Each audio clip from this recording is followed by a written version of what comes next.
excitement of the Derby season is in the air. It all kicks off with the biggest fireworks show in the nation. Thunder over Louisville is tomorrow. We're going to go ahead and check in with Eric at the command center. He's showing us what to expect for the big event. And Eric, it's interesting because every year it seems like the weather for Thunder could be all over the place. I specifically remember getting sunburnt last year, but I don't think this is going to be a problem this year for people at Thunder. Not a problem. We were also talking about the year that the waterfront was flooded and they were using the helicopters to try to dry the field. So we've had a gamut of things. Listen, I'm an anchor, right? I think that's a cool title. An anchor is what holds the ship down in stormy waters. But Air Boss is by far the best title I've ever heard. Mike Reardon, you're the Air Boss, have been for 30 years, and you're essentially in charge of all that you see and breathe out there. It's a joint effort. The air show obviously runs in the daytime, the fireworks at night.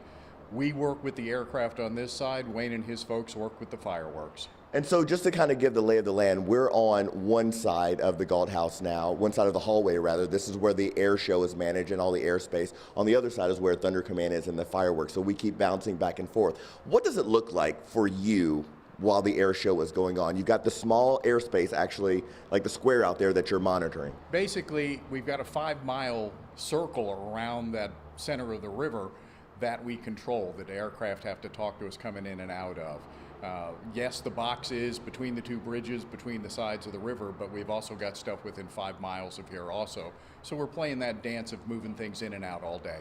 It's always impressive to see, and your longevity with this is so impressive because you always get it right. And so we don't tell you when we don't get it right. We would figure it out sooner or later, but you do a great job, and you're such a resource. And I didn't remember that you're a firefighter in St. Matthews too. So lots of community service from you. Been busy a long time, many years here in the community, but this is what we do because we love doing it. And we love seeing it. That's the Air Boss, everybody. One of the most powerful people in the city for the next day and a half.